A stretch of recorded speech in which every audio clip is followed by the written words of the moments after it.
사도행전 21장 27절로 40절 말씀입니다. 이 가운데서 우리가 37절부터 40절까지만 함께 말씀을 봉독하도록 하죠. 우리 자리에서 일어나셔서 하나님의 말씀을 향한 경외의 마음을 가지고 함께 말씀을, 오늘은 마지막 새벽이니까 큰 소리로 같이 하나님 말씀을 함께 봉독하겠습니다. 시작. 바울이 병영 안으로 끌려 들어갈 즈음에 그는 천부장에게 한 말씀 드려도 됩니까? 하고 물었다. 천부장이 당신은 그리스말을 할 줄 아오? 그러면 당신은 얼마 전에 폭동을 일으키고 4,000명의 자객을 이끌고 광야로 나간 그 이집트 사람이 아니요? 하고 반문하였다. 바울이 대답하였다. 나는 길리기아의 다소 출신의 유대 사람으로 그 유명한 도시의 시민입니다. 저 사람들에게 내가 한마디 말을 하게 허락해 주십시오. 천부장이 허락하니 바울은 층계에 서서 무리에게 손을 흔들어 조용하게 하였다. 잠잠해지자 바울은 히브리 말로 연설을 하였다. 아멘. 제가 계속해서 40일간 여러분에게 강조한 것은 절대 진리는 예수가 그리스도다라는 것입니다. 예수가 그리스도가 절대 진리. 그리고 예수가 그리스도임을 아는 삶을 결국은 본질적 삶이라고 말할 수 있죠. 그래서 우리는 예수를 믿고 예수가 그리스도임을 알게 되었기에 본질적 삶을 이루어가게 된 거예요. 예수님은 이 땅에서 우리가 살아가면서 예수가 그리스도임을 전하라라고 말씀을 하셨습니다. 그래서 우리가 예수가 그리스도임을 전하기 위하여 지난 40일간 함께 개인 묵상하고 또 새벽 집회에 참여하고 또 주일 말씀 통하여서 또 우리 다시 한번 확증을 받고 또 적용하는 일들을 진행해 왔습니다. 오늘은 이제 예수가 그리스도임을 드러내는 이 선교적 삶의 과정 속에서 우리가 경험하게 되어지는 위기에 대한 내용들을 저 여러분과 다루고자 합니다.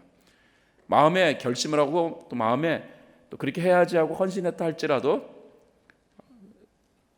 뜻하지 아니하는 삶의 위기를 만나면은 우리가 생각했던 것, 우리가 결단했던 것, 이 모든 것들 그냥 다 잊어버리게 되어 있습니다.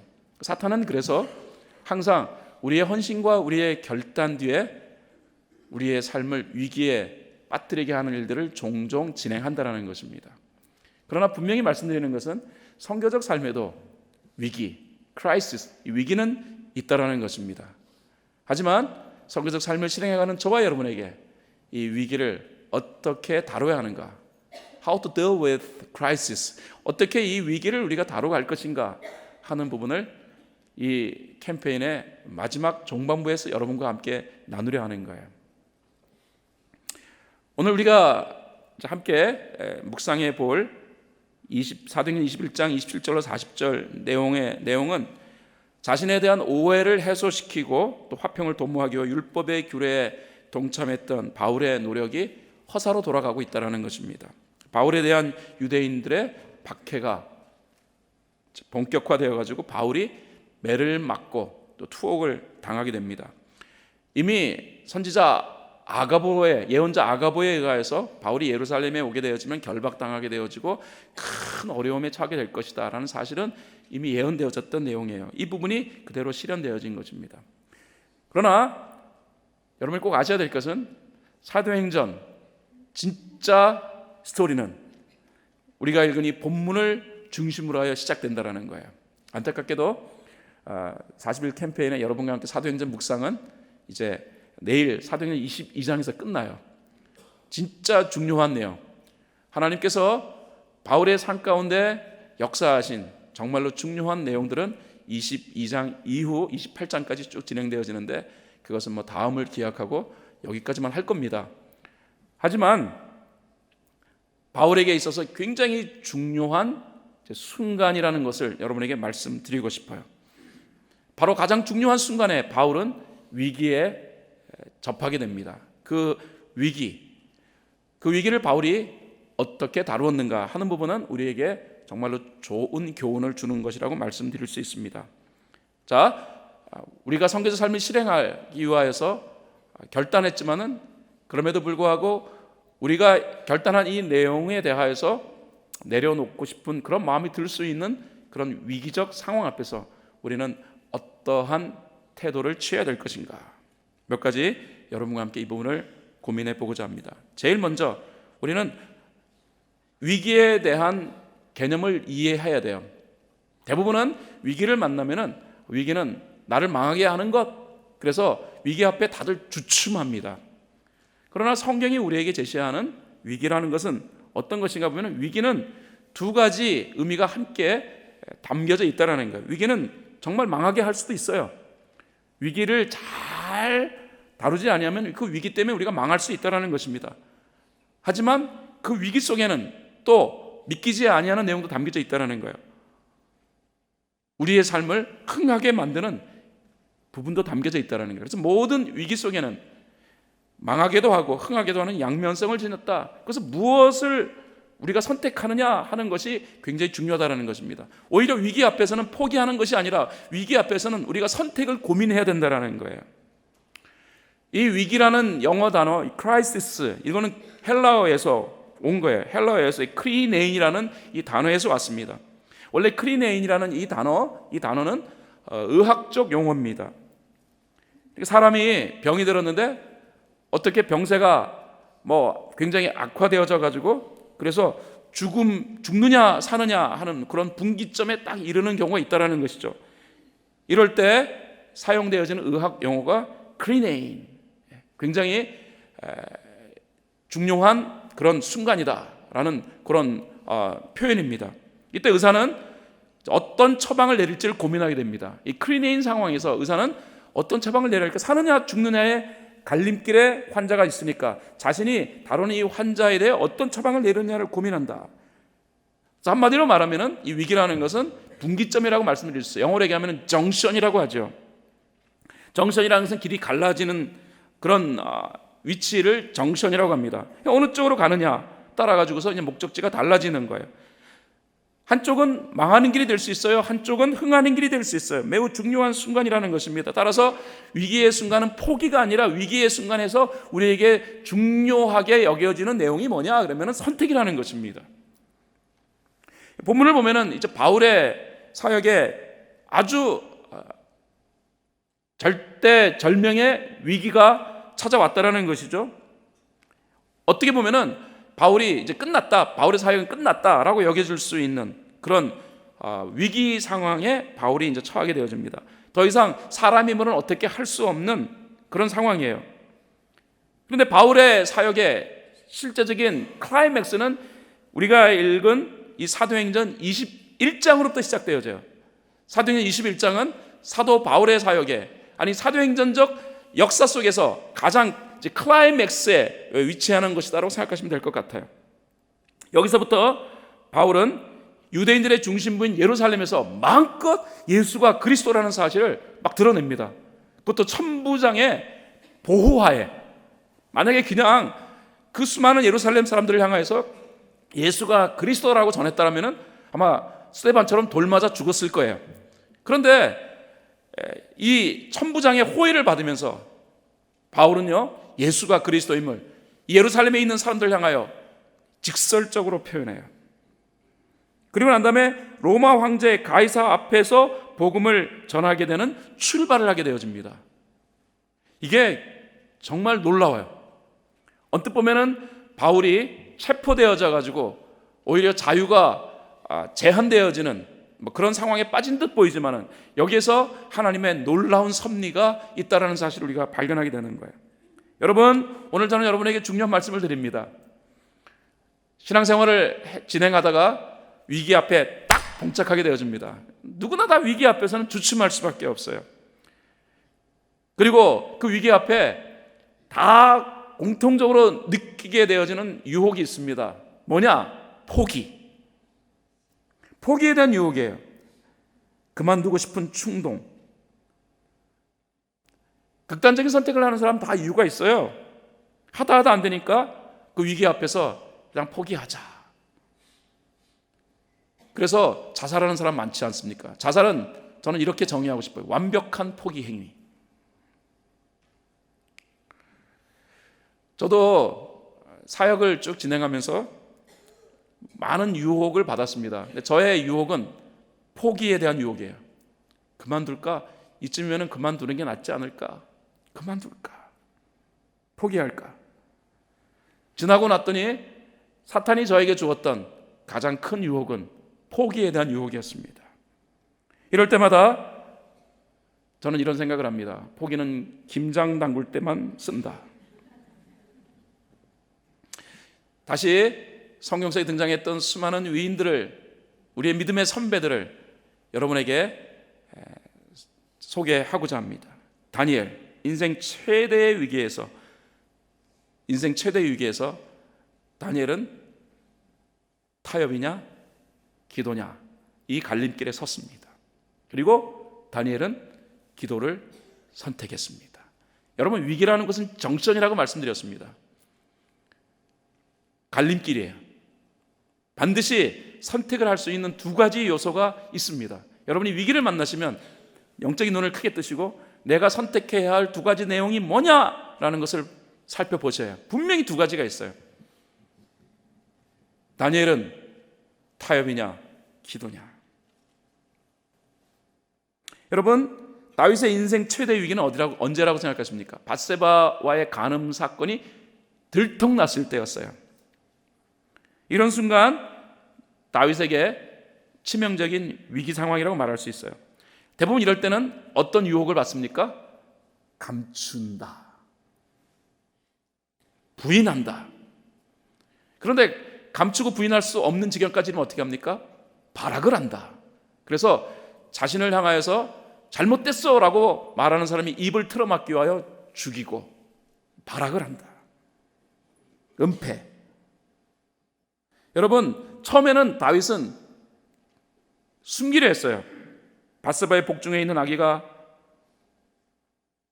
그 밧세바의 남편 우리아의 것처럼 만들게 하기 위하여서 이 우리아를 밧세바와 동침시키려고 부단히 노력했죠. 하지만 우리아가 전쟁 중에 어떻게 내가 집에서 편히 쉴 수 있겠느냐 하라고 하자 그를 극렬한 전투에 몰아넣어 가지고 그를 죽게 만듭니다. 인격적이며 사랑이 많은 왕의 이미지를 사람들에게 보이기 위하여서 그는 무진장 애를 썼어요. 그런데 더 이상 그런 이미지를 만들 수 없다라는 순간이 자신의 죄악이 낱낱이 수많은 신하들 앞에서 까발려지는 순간 아니었습니까? 이때 다윗은 위기의 자리에 서게 되는 거예요. 두 가지 선택이 만들어집니다. 하나는 은폐하기 위하여 발악을 하는 거예요. 나단, 네가 뭘 한다고? 너 이놈, 나 다윗을 뭘로 알고 이러는 거냐고. 저놈의 새치혀를 놀리는 저놈의 혀를 잘라버려라, 죽여버려라. 그러면 끝장이죠. 왕이 가지고 있는 이 대단한 권세를 통하여서 그 자신의 잘못, 자신의 치부를 낱낱이 공개하는 나단 선지자를 처단해버리면 그것을 끝인 거예요. 더 이상 그것이 이슈화 될 리가 없겠죠. 첫 번째 선택의 내용입니다. 하지만 두 번째 선택의 내용은 성령의 음성이었겠죠. 너 죄 짓는 거다. 하나님 앞에서 너 죄인임을 고백하라. 자신의 죄인이라는 사실을 인정하는 것. 선택의 분기점. 다윗은 이 인생 최대 위기 앞에서 결국은 자신이 죄인이라는 사실을 선택합니다. 여러분, 저는 이 다윗의 선택의 순간에 자신이 하나님 앞에 드렸던 이 다윗의 기도를 접할 때마다 가슴이 뭉클해집니다. 이거 선택하느라고 얼마나 힘들었을까? 이런 선택을 하기 위해 얼마나 힘들었을까? 그러나 그가 이런 선택을 할 수밖에 없었던 것은 하나님의 은혜를 구하고자 하는 마음이 있었기 때문이구나. 시편 51편 1절과 10절에 다윗이 하나님 앞에서 고민하며 결국은 하나님의 긍휼을 구할 수밖에 없었던 그의 기도의 내용을 접하게 됩니다. 하나님, 주님의 한결같은 사랑으로 내게 자비를 베풀어 주십시오. 주님의 크신 긍휼을 베푸시어 내 반역죄를 없애 주십시오. 하나님, 내 속에 깨끗한 마음을 창조하여 주시고 내 속을 견고한 심령으로 새롭게 하여 주십시오. 이후로 다윗은 은혜로 사는 인생이 됩니다. 사랑하는 여러분, 위기는 어느 누구나 혐오합니다. 그러나 예수를 믿고 성교적 삶을 실행해 가야 할 저와 여러분은 우리의 삶 앞에 방해꾼처럼 여겨지는 위기 앞에서 위기에 대한 의미를 정확히 이해하셔야 해요. 어떤 상황이건 위기를 만나시면 머릿속에 이런 개념이 떠올려져야 돼요. 내가 분기점 앞에 섰다. 선택의 기로 앞에 섰다. 무엇을 선택할 것인가? 닉슨 대통령은 이런 말을 했습니다. 위기가 끝이 아니다. 포기하는 것이 끝이다. 윈스턴 처칠은 옥스퍼드 대학교 그 졸업식 축사에서 총리로서 축하 연설을 했는데 딱 연설은 한 문장이었어요. 길게도 안 했습니다. 딱 한 문장. 그는 졸업하는 옥스퍼드 졸업생들을 향하여서 연단에 서서 큰 소리로 딱 한 문장으로 그의 졸업식 연설을 대신했습니다. You never, never, never give up. 절대로, 절대로, 절대로 포기하지 마십시오. 에릭 린드맨이라고 하는 정신과 의사가 위기를 만났던 사람들을 대상으로 연구했어요. 그 결과 85%의 사람이 놀랍게도 그 위기를 통하여서 나쁜 습관을 고치게 되었고요. 또 부부 관계가 회복되어졌으며 그 안에서 위기를 만난 사람들의 많은 수가 신앙 생활을 하게 되어지는 계기가 되었다. 이러한 사실을 알아내었습니다. 그런 의미로 본다면 위기가 혐오스러운 존재가 아니라 우리의 삶을 오히려 생명력 있는 삶으로 바꿀 수 있는 기회? 그렇기에 위기를 만난다면 결코 두려워하지 않아도 된다라는 생각을 갖게 됩니다.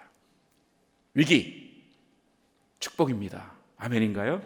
자기 옆에 계시는 분에게 한번 알려주시면 좋겠습니다. 위기 앞에 두려워하지 마세요. 위기는 축복입니다. 말씀해 주세요.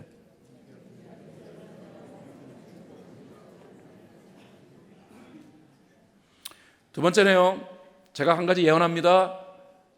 여러분은 이 40일 캠페인이 끝나고 난 다음에 반드시, 언젠지는 모르지만 반드시 위기 앞에 봉착하는 경험을 하게 될 것입니다. 그 위기가 기회가 되기 위해서는 저와 여러분은 준비해야 합니다. 저는 이렇게 말씀드리고 싶어요. 기회는 준비된 자의 몫이다.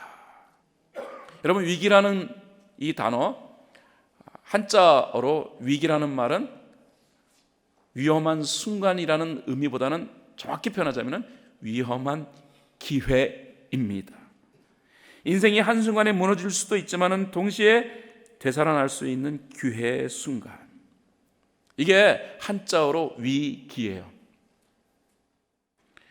김인백이라고 하는 분이 쓴 글을 제가 읽어봤는데요, 삶의 도전장을 던지라라는 그런 글이었어요. 근데 그가 한 말 가운데서 마음에 와닿는 부분이 있어서 그대로 제가 인용할게요. 흔히들 위기는 기회라고 말한다. 그러나 나는 위기는 위험과 기회의 앞 글자를 따서 만들어진 단어라는 주장에 동의하지 않는다. 나는 죽느냐 사느냐의 위기 속에서 기회를 전혀 볼 수 없었다. 그 후 준비한 다음 위기가 왔을 때 그것이 보였다. 위기는 준비된 자에게 허락되어진 기회라는 사실을. 그러니까 많은 분들이 위기하니까 그 안에 기회도 있다라고 하는데 그게요, 그냥 보통의 삶에서는 안 보인다라는 것입니다. 어떤 삶에서 보이느냐 하면 준비된 자의 삶에서만 기회가 보인다라는 것입니다. 이게 중요해요. 사랑하는 여러분, 예수 믿는 자에게 준비된 삶은 영성을 세워가는 것입니다. 영성으로 여러분들이 신앙의 삶을 세워갈 때 위기가 찾아오면 그 위기 속에 감추어진 기회가 보이는 거예요. 영성으로 준비되지 아니하면 하나님이 위기 속의 기회를 갖다 놓으셔도 그게 안 보이는 거예요. 자, 우리는 이제 바울을 통해서 이제 이 부분을 다시 한번 찾아볼 수 있습니다. 자신을 죽이려고 폭동이 일어났어요. 그 폭동 상황에서 두려움을 느낄 수밖에 없겠죠. 험악한 분위기, 험악한 표현들이 있었을 거예요. 뭐 잡아라, 끌어내라, 죽여라, 저 새끼 죽여라, 막 사람들이 몰려와서 막 바울을 향하여서 뭐 이런 소리를 질러댔겠죠. 그리고 성경을 읽어보니까 바울을 성전 밖으로 막 끌어내려고 합니다. 이 엄청난 이 상황 속에서 바울은 또 린치를 당해요. 그러니까 한마디로 말하면은 공황 상태, 아무 생각할 수 없는 그런 공황 상태였을 거예요. 이런 와중에서 바울은 정말 경이로울 정도로 아주 침착함을 잃지 않습니다. 바울이 그 사람들을 향하여서 하는 말, 사도행전 21장 39절, 바울이 대답하였다. 나는 길리기아의 다소 출신의 유대 사람으로 그 유명한 도시의 시민입니다. 내가 저 사람들에게 내가 한마디 말을 할 수 있도록 허락해 달라고 바울은 천부장에게 요청합니다. 바울이 지금 무엇을 말하려고 하는 것입니까? 바울은 나를 죽이지 말아달라고 하는 자신의 목숨을 구걸하기 위하여 천부장에게 말할 기회를 달라고 요구하는 게 아니에요. 바울은 그 순간에 직감적으로 하나님께서 나를 이 엄청난 상황 속에 지금 처하도록 만들어 놓으신 것은 이 순간 나로 하여금 예수가 그리스도임을 많은 사람들에게 전하게 하려 함이구나. 바울은 순간적으로 알았던 거예요. 막 폭동이 일어났을 때 천부장이 병사들을 이끌고 왔단 말이에요. 그리고 바울을 그 폭동 속에서 바울을 보호합니다. 그때 바울이 한 말이 내가 말할 수 있는 기회를 달라는 거예요. 그래서 천부장이 허락해 줬어요. 그랬더니 바울이 이제부터 설교하기 시작하는 거예요. 놀라운 일은 뭐냐면은 그 요동하고 있는 유대 사람들 앞에서 천부장의 보호를 받으며 그는 예수가 그리스도임을 선포할 수 있는 기회를 가졌다는 거예요. 이건 그냥 나온 게 아닙니다. 이미 바울은 마음속에 나의 삶에 있어서 최종의 목적은 예수가 그리스도다라는 사실을 전하는 것이다. 이 일을 위하여 하나님이 나를 부르셨다. 이 일을 내가 다 감당하기까지는 하나님이 나를 보호하실 것이다. 바울은 자신에게 부여되어진 사명의 의미를 정확히 알았고 그 사명이 자기에게 부여되어진 내용이고 이 사명의 완수를 위하여 하나님이 자기 머리털 끝 하나 상하지 아니하도록 보호하여 주실 것이라는 이 확신이 그에게 있었다는 거예요. 그러므로 바울은 늘 마음에 준비하고 있었던 거예요. 예수가 그리스도다. 어떤 상황이건 내가 어떠한 위치에 내가 처해 있건 내가 예수가 그리스도라는 사실을 전하는 일을 내가 감당하리라. 이 마음의 준비, 각오 이미 바울에게 있었다는 것입니다. 이 마음의 준비가 있었던 바울에게 그 험악한 상황이 자신에게 허락되어진 기회라는 사실을 순간적으로 깨달을 수 있었다는 거예요. 이게 영적인 분별력입니다. 사랑하는 여러분, 그러므로 우리가 매일매일 하나님 앞에 말씀을 읽고 그리고 한 5분 정도씩 우리가 기도하는 이 준비되어진 삶이 우리에게 필요함을 다시 한번 강조합니다. 일주일 내내 그냥 말씀과 담 쌓고 살다가 그 다음에 주일 아침이나 되어가지고서 내가 오늘 예배 드리는 날이지라고 생각하고 허둥지둥 교회 나오는 그런 우리가 되지 말자는 말입니다. 매일 하루에 적어도 3장씩 성경 말씀을 읽고 하루에 5분 정도씩 하나님 앞에서 우리가 기도하는 삶, 이렇게 준비되어진 하루하루의 삶, 이 삶 속에 우리의 영성은 차곡차곡 쌓여져 가는 것이고 그 영성이 우리가 위기에 처하는 순간 그 위기 속에 담겨진 기회를 볼 수 있도록 만드는 통찰이 된다는 것입니다. 묻겠습니다. 연초부터 제가 계속 강조했는데 계속 하루에 3장씩 성경은 읽고 계시나요? 아멘 하시는 분이 소수인 것 보니까 나머지 분들은 아니라는 말인 것 같아요. 하루에 5분은 열심히 기도하고 계시나요? 소리는 주로 요 가운데서 나는 것 같아요. 양쪽에서는 전혀 소리가 들리지 않습니다. 다시 말씀드립니다. 준비하십시오. 기회는 준비된 자의 몫입니다. 세 번째, 오늘 성경 말씀은 위기 속에 하나님의 개입이 있음을 우리에게 분명히 설명합니다. 하나님이 개입하신다. 사랑하는 여러분, 위기 속에 함께 하시는 하나님을 보시려고 노력하셔야 합니다. 본문을 보면은 굉장히 드라마틱한 그런 내용을 담고 있다는 것을 우리 느끼게 됩니다. 바울이 사람들에게 둘러싸여 죽임을 당할 큰 위기에 딱 놓였을 때 천부장이 개입해요. 31절로 32절 말씀 보면은요, 그들이 바울을 죽이려고 할 때 온 예루살렘이 소유에 휘말려 있다는 보고가 천부장에게 올라갔다. 그는 곧 병사들과 백부장들을 거느리고 그 사람들에게 달려갔다. 그들은 천부장과 군인들을 보고 바울을 때리는 것을 멈추었다. 꼼짝없이 죽게 되었는데 혜성같이 나타난 도움의 손길이 있었다라는 것입니다. 그 손길이 천부장이에요. 아주 절묘한 시간에 도움의 손길이 임합니다. 근데 여러분 아시잖아요. 현실적으로는 이러한 상황이 잘 나타나지 않아요. 꼭 드라마 보는 것 같지 않습니까? 이 드라마는 작가의 구성과 그리고 감독의 연출에 의해 만들어지는 것. 그래서 주인공은 공통적으로 절대 안 죽어요. 꼭 죽어야 하는 상황에서도 작가는 절묘한 순간을 만들어 다른 사람은 몰라도 주인공만큼은 살립니다.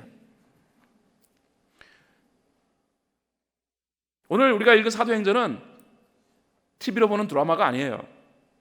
실제 상황입니다. 그럼에도 불구하고 꼭 드라마를 보는 것 같아요. 한편의 드라마를 보는 것 같아요.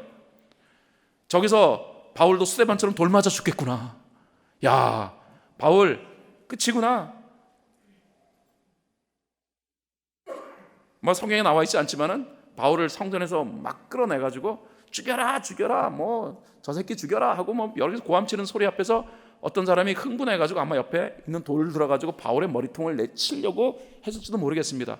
그리하려는 바로 그 찰나 멈추어라 하면서 소리가 나며 그 다음에 말을 탄 천부장이 1000명의 병사를 이끌고 달려와 그 다음에 바울을 그 포악한 무리들로부터 분리시켜 놓고 그리고 그를 압송하려 했다. 드라마 같지 않습니까?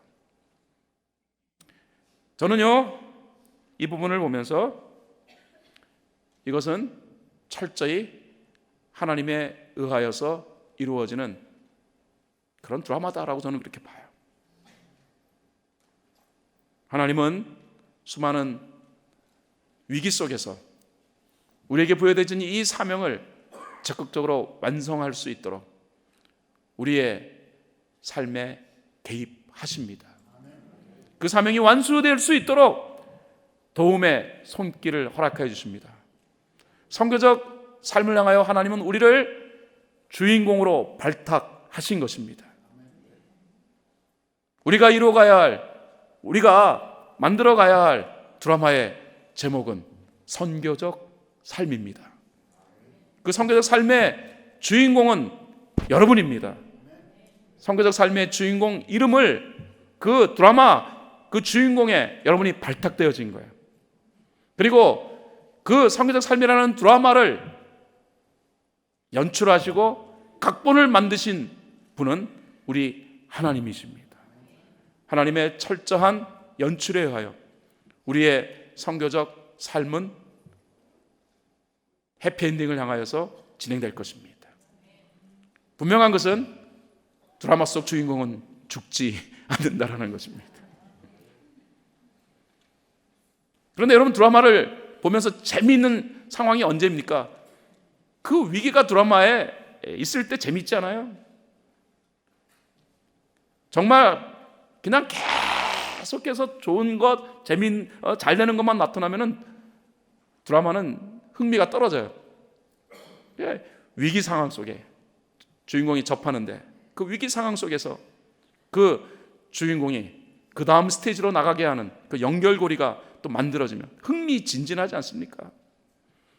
우리의 삶을 선교적 삶으로 만들어가게 하시기 위하여 하나님은 우리를 주인공으로 발탁하셨음을 잊지 않기를 바랍니다. 자, 드라마 여러분 모두가 드라마 속의 주인공이라는 것. 선교적 삶의 주인공 여러분의 이름을 그 안에다 집어넣으십시오. 선교적 삶의 주인공 나 김지성. 주인공은 죽지 않습니다. 자기 옆에 계시는 분에게 한번 말씀해 주십시오. 당신은 결코 죽지 않습니다.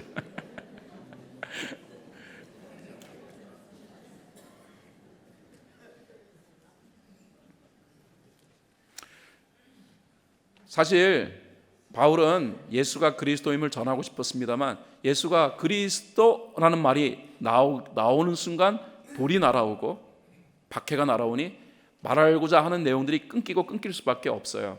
그것이 사도행전을 쭉 보면서 계속해서 반복적으로 나왔던 내용이에요. 그런데 너무 놀랍지 않습니까? 우리 하나님께서는 사도행전 23장 11절에 바울에게 다음과 같은 말씀을 하셨어요. 같이 읽어볼까요? 시작. 그날 밤에 주님께서 바울 곁에 서서 말씀하셨다. 용기를 내어라. 네가 예루살렘에서 나의 일을 증언한 것과 같이 로마에서도 증언하여야 한다. 다시 말해서 당시 세계의 황제라고 하는 가이사 앞에서 예수가 그리스도임을 전해야 한다. 이것을 하나님께서 사명으로 주셨습니다. 그 사명을 완수하게 위하여 하나님은 바울을 위기 속에 집어넣으셨고 그 위기를 통해서 바울은 천부장의 호의 이후로 5년간 제 바울의 일종의 이 감옥 생활이 시작되는 거예요. 그러니까 가이사 뺏기기까지 이제 바울은 계속해서 감옥 그리고 또 호송되어지고 그런데 그 호송의 모든 5년간의 기간은 그를 호위하는 그런 병정들과의 이 삶이었다고 생각하시면 됩니다. 철저한 호의 속에서 그는 예수가 그리스도임을 5년간 전합니다. 하나님의 놀라운 은혜이지요. 저는 이 내용을 통해서 선교적 삶을 실행한다면 하나님은 우리의 삶을 철저하게 보호하시고 우리의 삶을 통해 예수가 그리스도임을 드러내게 하기 위한 능력과 은혜를 베풀어 주심을 발견합니다. 하나님은 우리와 함께 하십니다. 선교적 삶을 향하여서 하나님의 동행을 이루어 가시고 그 하나님의 동행 속에서 하나님의 베풀어 주시는 말할 수 없는 위로와 격려를 받으시는 여러분의 삶이 될 수 있기를 바랍니다. 말씀을 결론 짓겠습니다. 이것은 같이 여러분과 한 목소리로 읽어봤으면 좋겠어요. 우리 큰 소리로 오늘의 말씀의 결론을 함께 읽어보겠습니다. 시작. 선교적 삶에도 위기가 찾아온다. 위기를 기회로 만들기 위해 위기 속에 담긴 의미를 찾아야 한다. 선교적 삶의 잣대로 위기를 해석하라. 사울라를 위해 마병을 준비하듯 위험한 기회를 위해 영성을 준비하라. 위기를 주도하시는 분은 하나님이시다. 위기를 주도하시는 하나님의 주권을 인정하라. 아멘.